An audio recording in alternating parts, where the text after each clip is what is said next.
In the 1940s, in Spain, one of the most important pilgrimage routes in the whole of Christianity's history was a rat line. And down that is moving Nazi war criminals. The Catholic Church were heavily involved. Look at this. This space was renovated to accommodate somebody. This is one of the greatest stories never told. Perfect place to hide. Previously on Hunting Hitler. We could find an additional tunnel. It's very feasible that Hitler could have got out of Germany by aircraft. Oh, stop right there, George. What's that? You hear the song? We've got a tunnel here. It takes me right to the airport. We think that Hitler lived and got to Spain. Were the Nazi criminals using Vigo to escape from Europe? Without any kind of doubt. Oh, big pop. We got a pop. If that submarine is down there, it will be a treasure trove of evidence. Oh, there we go. We got something man-made. In 2014, an executive order declassified over 700 pages of secret FBI documents, revealing that the US government had been investigating Adolf Hitler's whereabouts years after he was believed dead. In these files, there are thousands of leads. This is report after report after report. Bob Baer, a CIA veteran with over 21 years' experience and one of the most renowned intelligence minds in the world, has reopened a 70-year-old cold case into the death of Adolf Hitler. All the witnesses are dead. There's no fingerprints. There's no decent forensics. We are not going to make our conclusions in advance. I just want to do the definitive investigation on Hitler. For once and all, settle this damn thing.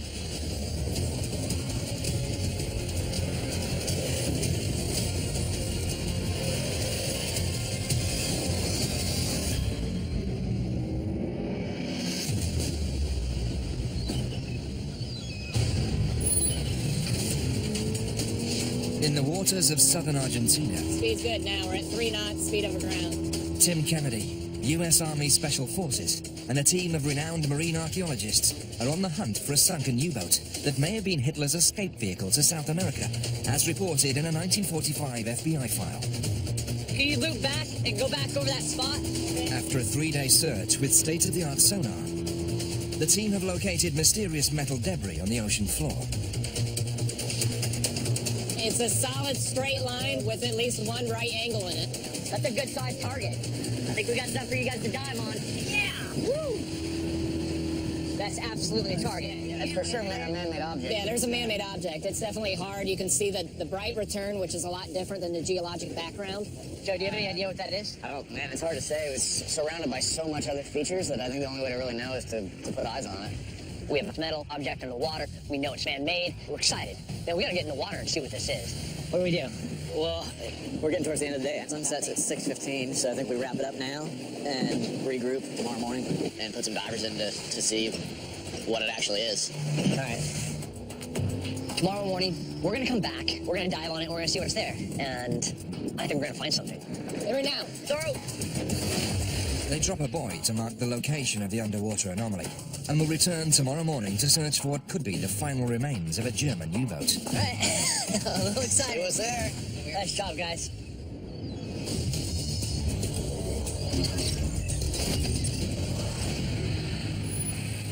It's definitely metal. It's definitely man-made. It fits in the parameters of a U-boat. Bob Baer and war crimes investigator John Sensich review the findings from the team in Argentina. If there's a U-boat down there, I can tell you that the potential for forensic evidence is enormous. We also need to look at where the U-boat supposedly left from, and that would be Vigo. After establishing that it would have been possible for Hitler to have escaped Germany, and also uncovering declassified FBI files that cite Hitler seeking safe harbor in Spain, the team have determined the port town of Vigo would have been the ideal location for him to have boarded a U-boat out of Europe. Vigo was an excellent exit point for Hitler, but what we don't know is his entrance point into Spain. You simply don't want to take the airplane you flew from Berlin and land it where you're catching a boat. It's too obvious. I would put the plane down early and then go on a land route. Question is, once he lands on the ground in Spain, how does he move? He's most vulnerable. From my experience supervising undercover operations, I'd have to say to get from point A to point B, he's going to have to be disguised. All we have to do then really is to look in this U.S. Embassy report. The following Germans left for Argentina from Vigo under the disguise of a priest. Well, that sounds like a rat line to me. After World War II, an intricate system of escape routes known as rat lines were established to help Nazi war criminals flee Europe. These rat lines were supported by both the Red Cross and the Catholic Church, who provided false documentation and places of refuge. Many of these routes traveled through Spain. A lot of Catholics during World War II thought that Hitler was preferable to Joseph Stalin. So what we have here is a network of supporters to provide him with an infrastructure in Spain. If we could zero in on the rat lines around Vigo, what are the most likely spots could lead us to the airplane? What I've done is undertaken an analysis of the Catholic churches and monasteries. What really brought my attention is the largest monastery in the area. It's 125 miles from Vigo. It's in Samos. What's interesting about the Samos Monastery is that it was built in the 7th century. It's large, it's private, it's secluded. It has 200 subject churches that can be translated into 200 potential safe houses. If this was truly a rat line, you will find witnesses there or documents that Germans were coming through. Yeah. I think we're really going to make this connection back to Berlin through Samos. It's key to the investigation.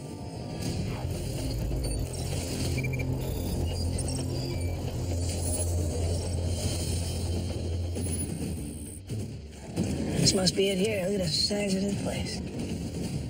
Lenny DePaul, former commander of the US Marshals Fugitive Task Force, and Gerard Williams, investigative journalist, arrive at the huge monastery that has sat above the town of Samos, Spain for approximately 1,400 years. The monastery itself is huge. At its height, there would have been hundreds of Benedictine monks here. Sanctuary is something the Catholic Church has always offered to people. But in this case, we have to find out if sanctuary was offered to Adolf Hitler. Yes, this is here. Hola. Hola. Hi. Hi. The team meet up with Galician historian Javier Quiroga, who spent years writing a book about the Samos Monastery. The place is amazing. Look, we're here to look at the movements of Germans, escaped criminals, through Spain at the end of the war. Sí, realmente este edificio ten moita historia escondida. This place has lots of history. In that period. Yeah. Desde o ano 1930 a 1970. In 1930, it was an abbot here called Mauro. Okay. He was very close to Franco. Mauro had a lot of power because it was supported by Franco. What we have here is an abbot, very close to a very close associate of Adolf Hitler. Cisco Franco, the dictator here. When the German war ends in 1945, they began to come to the monastery.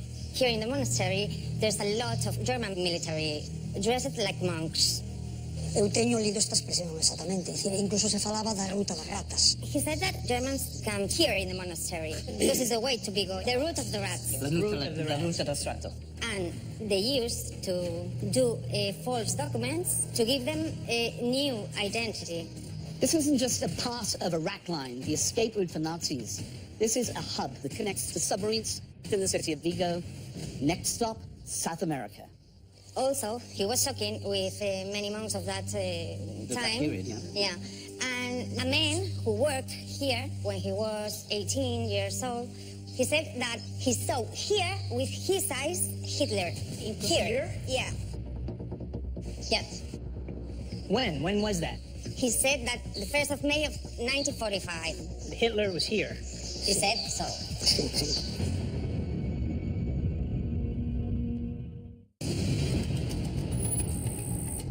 A man who worked here said that he saw Hitler here in the monastery.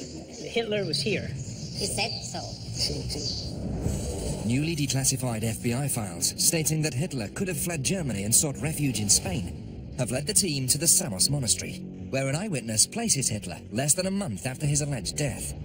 The team have also discovered that the monastery may have been a hub on the rat lines, an underground railroad for fleeing Nazis. There's some bits about this story that, for me, are just fantastical. However, you can never knock an eyewitness. We have a place you can hide in plain sight. We have a date that fits in with the end of the war in Berlin. And then you chuck an eyewitness in who says he saw Adolf Hitler here. You can't erase history. You can still see the imprint if you look really carefully. What we're here doing is looking really carefully. Os nazis quitaban a súa capucha. Here, the Nazis used to take off their hood and eat in silence. Wow. Yeah. Is there any documentation that I can see that supports all this that you're talking about? No, because the library was in the place where the German used to stay. But there was a fire. Of course there was, yeah. In 1950, the area where the Germans used to live and the library next door all burned down. Well, Just gonna have a chat and then we'll have a chat with you guys. Whole thing went up like that. That part of the history and more went up in a puff of smoke. there's absolutely no doubt in my mind this is a safe haven for somebody that's trying to hide. Completely. It's not like you'd keep a ledger going, Nazi in, Nazi out. But now, nothing. Bet there's more than one way into this place. There would be ways only known to the abbot. They had tunnels for the water, but the plans of the monastery doesn't spare any tunnel. So there are secret tunnels in and out of this building. Of course. The team go to investigate one of these mysterious tunnels that could have provided underground access to the property. So this goes outside of the walls of the monastery? Yes? Okay. We don't know where that leads to. Not yet. All right, let's take a look.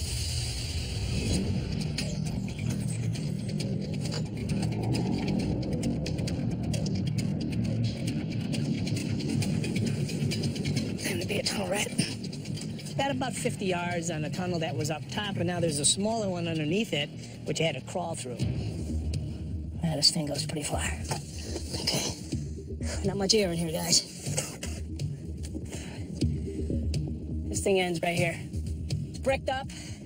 Bet if I could have got through that wall, I'd have been on the other side of the wall of the monastery, knowing that the Germans were here. They were comfortable, they were welcomed. To have now a tunnel underneath the monastery is pretty significant.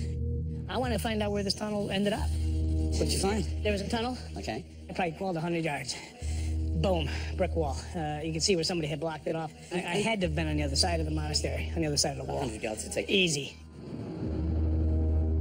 Is there any other building that was owned by the monastery outside of the monastery? See, it's very, very close. 50 yards beyond the wall in the tunnel sits a building which was owned by the monastery in the 1940s. After 1943, it became a station for Franco's paramilitary police. Para alquilárselo a la Guardia Civil. Guardia Civil. Yeah. Right, so it's not army, Okay. but it's paramilitary police force. It was military. Yeah, these are the tough guys. These are the guys who run Franco's Spain for.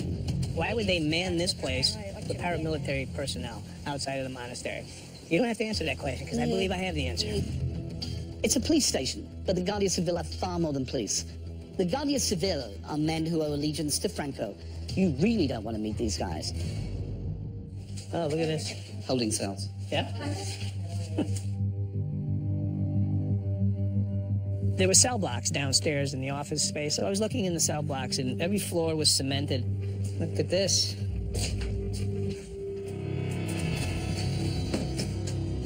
That certainly has been covered over. In one cell, there was a floor that had been cemented in a perfect square, about 4 by 4, and part of it was kind of broken. There's a straight shot of something right there. You can see it. I was able to dig in a little bit. I could see straight down. It was definitely a tunnel to someplace. Yeah, this has been filled in with all kinds of dirt and stone. Very loose gravel. Definitely a hole here. Look at this. The puzzle started coming together. With the possibility of Hitler being here, concentration of Nazis, General Franco, and now we found this tunnel. There's a good possibility that was utilized to escort the Germans in and out of the monastery. You gotta remember that I went about 100 yards in a tunnel which would have led right to the building that the Civil Guard resided in. Was some sort of an escape route or in for somebody. As an investigator, you don't have to hit me with a ton of bricks. Good possibility that's what that tunnel was used for.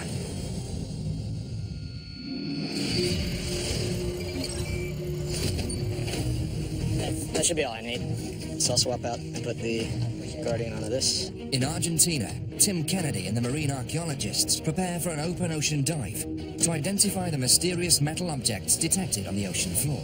We're going to be extremely conservative. We're not going to come anywhere near our limits. We're super remote out here, and we want to make sure that we're extra safe because help is far away. Sounds like a good plan. Dive leader Joe Hoyt prepares for an expedition that could put them face to face with the U-boat the declassified FBI documents claim delivered Hitler to Argentina. All right, let's go find a U-boat. Let's do it.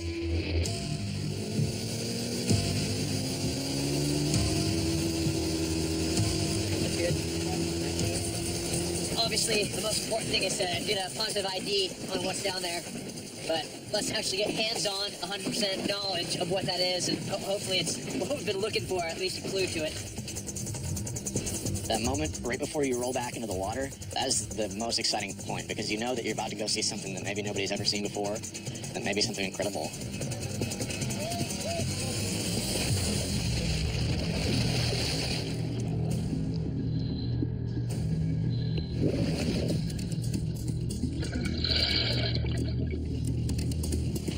All 3 divers a go. I've dove all over the world. As a Green Beret, we spend almost our entire lives in the water. But being here and then having the real possibility that this is a U-boat off the coast of Argentina, it's hard to really put into words how powerful that type of moment is. There was a multi-component signature, so we're searching for pieces. We got to the bottom. The visibility's not fantastic, and we start a search pattern. At a depth of 40 feet and battling poor visibility, the team executes a circular search pattern in order to locate their target. They will increase the search circle by 15 feet every rotation in order to thoroughly cover the area where they believe their target will be. Topside. I copy that topside.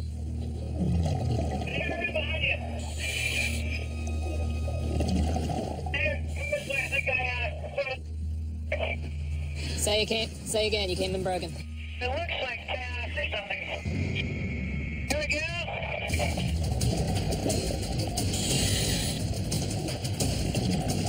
Looks like some fuel of some kind.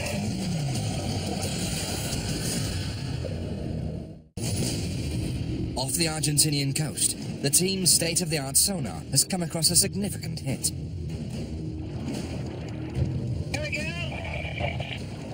Tim Kennedy and Joe Hoyt are leading a dive on a metal object they believe could be part of a scuttled German U-boat.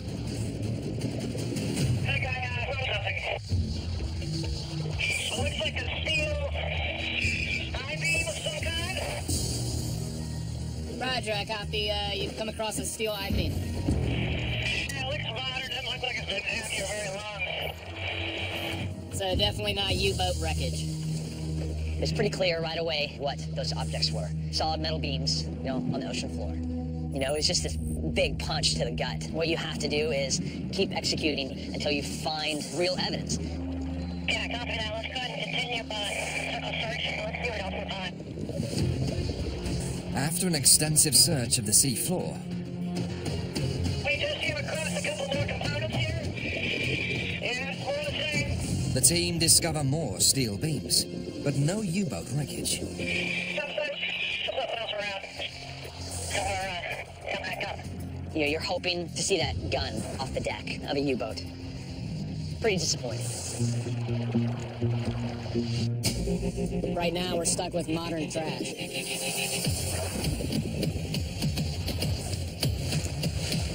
The good thing is that it shows that the equipment and the survey that we're doing is just completely comprehensive. We found 4 tiny little pieces of metal out here in the open ocean. With only half of their survey grid complete, the team reset their course to continue the hunt for the scuttled U-boat. The only real way to do a survey like this is to do it systematically, and we built a survey area based on the best information that we had. So we're going to go ahead and just continue to see if there's anything there. So hopefully the weather will hold out for us, and we'll be able to complete that entire planned survey grid. Good dive. Good dive. Obviously, it was a major disappointment that it wasn't what we were looking for, but it doesn't change anything. We still have to go back to our search area and keep looking. This was a small battle, and we're going to keep fighting the big war.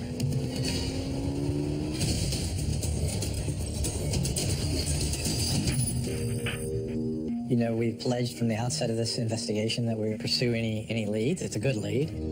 While the team in Argentina continue their search for a sunken U-boat, Bob Baer and John Sensich discuss a lead from their investigation in Spain. I guess somebody would have bound to have seen Hitler if he'd escaped from Berlin, and anybody who claims to have seen him, we got to talk to. Absolutely.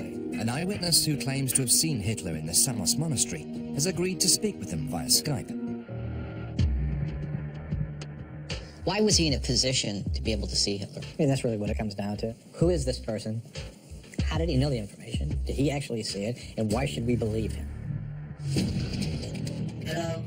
Okay, hello. Thank you so much for your time. We have some questions for you. If we go back for a moment, how old were you in 1945? 20 años, sí. What were you engaged in? Construction.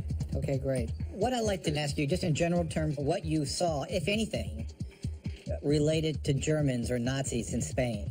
En el año 45, 1945, I was doing secret construction inside the monastery in Samos. We had to build secret compartments like tunnels. los alemanes. And these Germans were Nazis? Alemanes, nazis, sí, nazis. Yes, and one of these guys was Adolf Hitler. He was right there. He wasn't wearing mustache or anything. No, So, just for clarification, which month? Mayo. May 1945.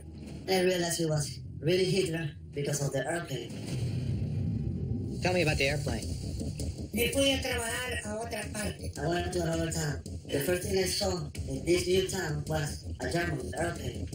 The airplane landed in a potato field that this old man owned. I asked him how many people came in that plane. He said it was 5 people, and they were German. Did anybody that you know saw Hitler and get off that plane and told you this? The owner of the farm, many times, he kept asking about that. Do you think it was Hitler? And the people said, like, yeah. So Hitler was on that plane, is that what you're saying? Sí. Where exactly was the location of this plane? Un pueblito In a little small town. que se llama Correas. Perfecto. We have to stop right now, so muchas gracias por todo. Hasta luego, ¿ya? What I find interesting here is the fact that our team is in this monastery. They see these secret compartments, and this gentleman built those compartments. That fits very well. We have a witness which places Hitler there in 1945. And later, secondhand, this guy hears about an airplane that lands near the monastery. The timeline and the airplane fit our theory how he got out of Germany. If we can find evidence of how that plane landed, we can fit how he got into Spain and how he left from Vigo. This could be our missing link. If there was a plane landed there, undoubtedly we'll find it. Yeah. To get to South America, you need to come through Spain. This is a conduit right to South Yeah, America. completely. Lenny DePaul and Gerard Williams head for Cornias, Spain, in search of evidence that could verify this explosive eyewitness report. The airplane landed in a potato field. Hitler was on that plane, is that what you're saying? Sí. If a plane did land in this area, it would provide the team with a crucial puzzle piece, explaining how Hitler entered Spain before boarding a U-boat in the port town of Vigo. What's up? The people you want me to look for? Yeah? I found them. Did you? Yeah. Good stuff. They want to meet. Good job, Pablo. The team's local contact has uncovered a second eyewitness who could verify the events surrounding the plane landing. We're here today. Buenas tardes. One of the most difficult things about handling an investigation like this, 75 years on, is that there are very few, if any, living witnesses to what actually happened. If we're going to tell this story properly, we need to speak to people who were witnesses at the time. Entonces, Ahí entonces 18 años. Yo estaba en el río con una caña cazando truchas. he was fishing by the river. No pensé nada, me asusté un poco y me cogí, pero ya vi que pasaba para delante de mí. Did the plane crash? No aterrizó. It landed. What markings were on the aircraft? No doy cuenta. Si había, no. There was no paintings at all. Who was on the airplane? Sí, eran soldados. ¿Cuántos? Unos 4 o 5. He saw the pilot stepping out the plane Okay. and a few soldiers. Hey, Pablo, you think they could show me on my map where the plane had landed? Sí. You have to walk the ground, meet people, talk to locals. This is where the plane landed, aquí? And what we're getting here, muy interesante. Muchísimas gracias. Thank you very much. German planes landing in northern Spain. This is worth investigating. All right. Lenny heads to the location specified by the eyewitness to see if the terrain would allow for a plane landing. You know, for a plane to come down in the middle of a field, I want to be able to put that together for myself. Taking a look at the field in the AO, we call it the area of operation that this went down in, is going to give me a good look at whether or not everything is accurate. So we'll see. It'll be good to be there. Okay, we're going to visit what is left of a base. 5 miles away, Gerard makes contact with journalist Serafin Terahores, who has information about German military activity in the same area as the reported plane landing. So there were Germans based here during the war? Es correcto. Yes, that's right. Is that a barracks? Yeah, that's correct. Yeah. For decades, this site has only been known to locals. This was the main building. If a plane wanted to come to Spain, this would be seriously important to them? They'd know where to find us? Actually, we have here huge antenna. He's telling me that the main point to have these facilities here was to coordinate German aircraft. That's just mind-blowing. Even in 1945, this was operating. Even in 1945. This is a neutral country during World War II, but this communication's set up with a German radio antenna in it. It's got to be central to the Nazi war effort. What's more important, it's central to the Nazis after the war. This is a nasty nest of vipers right in the middle of Europe. This is pretty hilly, boy. I don't know. Place to land an airplane. Lenny arrives at the location where the eyewitnesses claim to have seen the plane land. Right here. Okay. From a tactical point of view, it's wide open. It's miles and miles of open area, but surrounded by rough terrain. It would have made it very difficult to land here. Lenny is armed with a state-of-the-art instrument in order to make his determination. Now I'm going to map out the topography and see if this aircraft possibly could have landed. The Tremble TX5 3D scanner uses razor-thin lasers to create 360-degree topographic maps. So accurate, it can reveal details down to a single blade of grass. The team will use this terrain survey to determine if a plane could have feasibly touched down here, based on the elevation, level of the field, and the dimensions of this open space. Now I'm going to download all this stuff, have it evaluated back at the Situation Room, and see what they come up with. Here in the bushes. Gerard heads to investigate an antenna that was at the heart of this nearby German military base. They were built in 1940, three of them. What happened to it? Well, all these antennas fell down. A hurricane put them down. A hurricane put them down? Yeah. ¿Qué era la base de la antena? This was the base of a 120 meters antenna. 120 meters? Correct. So this installation was built with German technical help? Telefunken. Telefunken. Telefunken, one of the most important communications industries in Germany at the time, and post-war as well. Y eran de un material muy avanzada para ese momento. In 1940, the radio transmitters made by Telefunken, we're talking seriously powerful kit. This communications array is pumping out a beam that you can home in on. It's RDF, it's radio direction finding. RDF, or radio direction finding, is a key tool still used to help military ships and aircrafts find navigational points.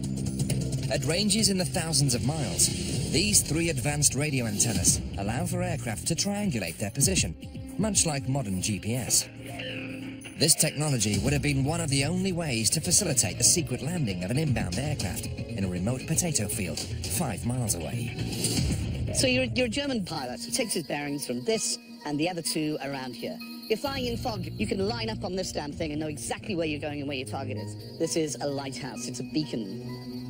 Spain's turning out to be full of surprises, some of them really big. There's a Spanish military base here with German technicians sending out signals to Nazi aircraft, telling them exactly what position they're in. Another wonderful example of Franco's neutrality during World War II. From what we're seeing on the ground here, there's no reason at all why Adolf Hitler, with the aircraft at his disposal, could not have transited through Spain. This is not what you get in the history books.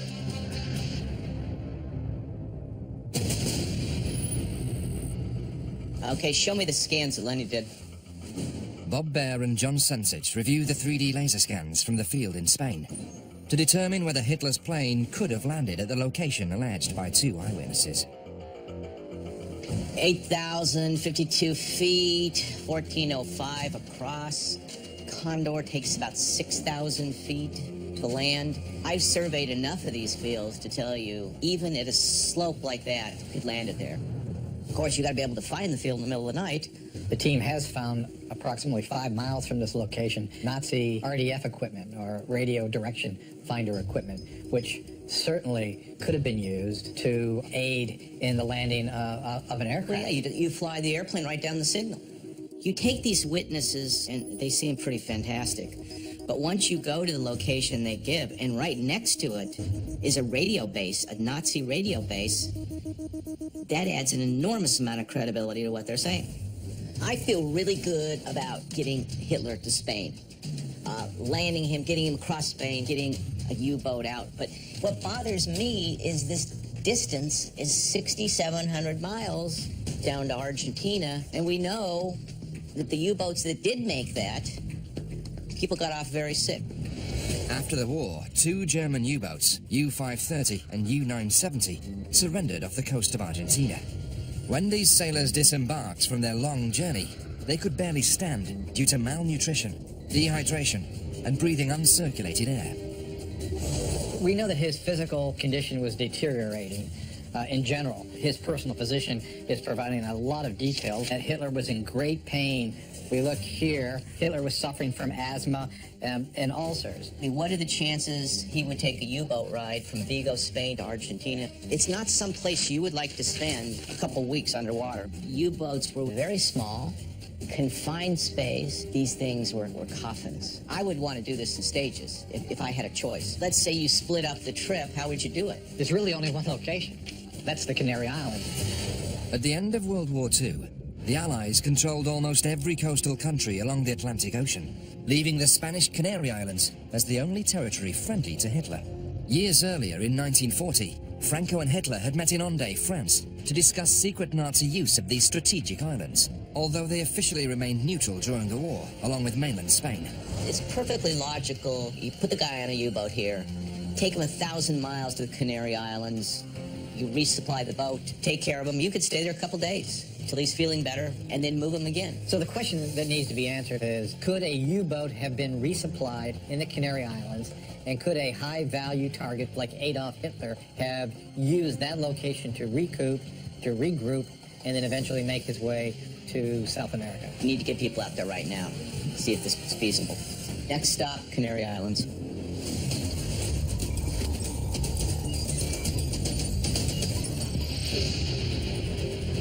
Where does he go when he gets here? Who protects him? Somebody's going to see him, you know? The team land in the Canary Islands, an isolated group of volcanic landmasses in the Atlantic Ocean, hundreds of miles from the coastlines of Europe and Africa. What's this area here, Pablo? This is Las Palmas de Gran Canaria, the capital city of Gran Canaria. Beautiful.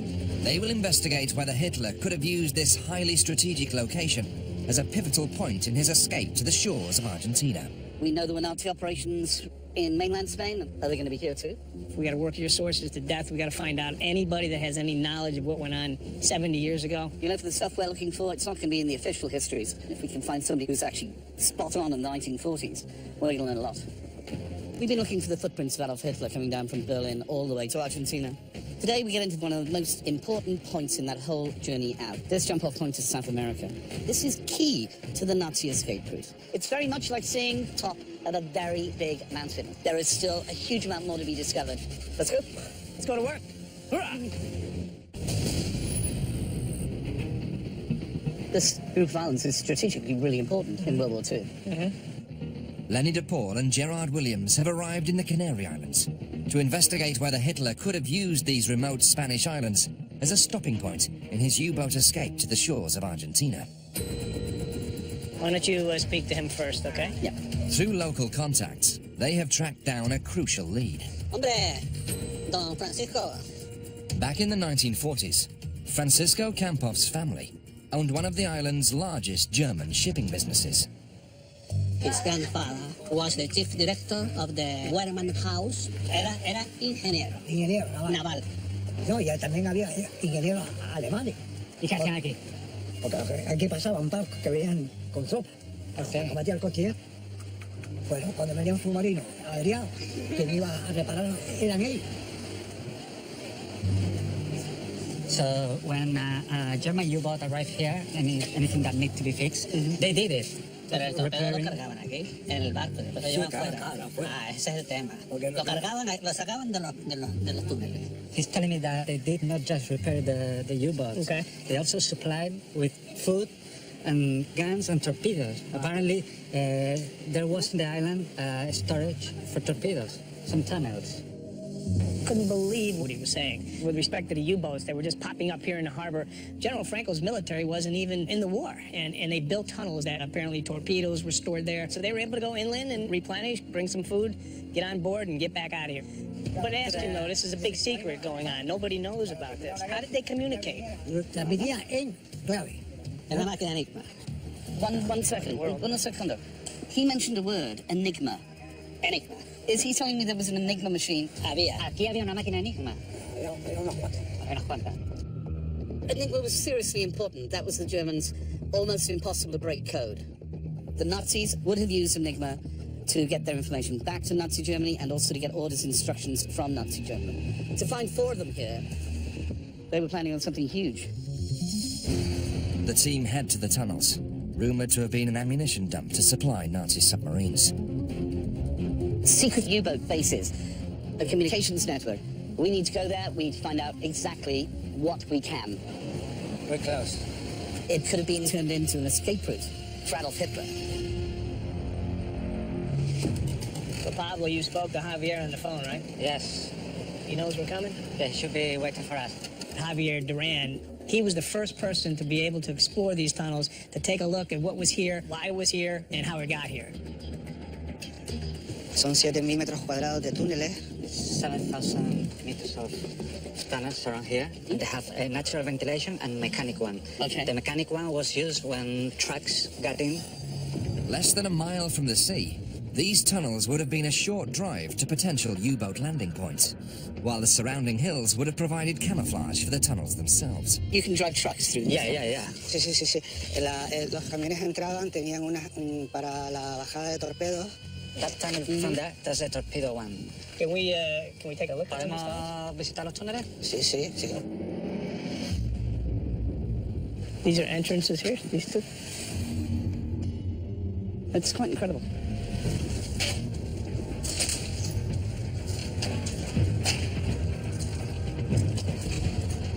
Here, we're surrounded by military installations. The Nazis built underground like cathedrals above ground. They're serious in their scope and size, and this feels very Germanic. It's incredible. We have no idea what was going on these islands in the dark days of World War II. It has an amazingly dark history. It's something that must be told. Next time on Hunting Hitler. This is not a vacation home. This was built for a reason. Everything points to this being used to get high-ranking Nazi officials out of Germany and to safety. Something like this costs millions. Germans' fingerprints all over this place. It just goes on forever. I mean, this place was gearing up for war. I don't care whose name the title was in, it was a German base. So is it possible to see the house? We better not go there, you know? Well, I think we will go there. If I'm gonna hide a high-value target, this is perfect. We have to get on here. We can't be compromised. Stop. And I got somebody coming.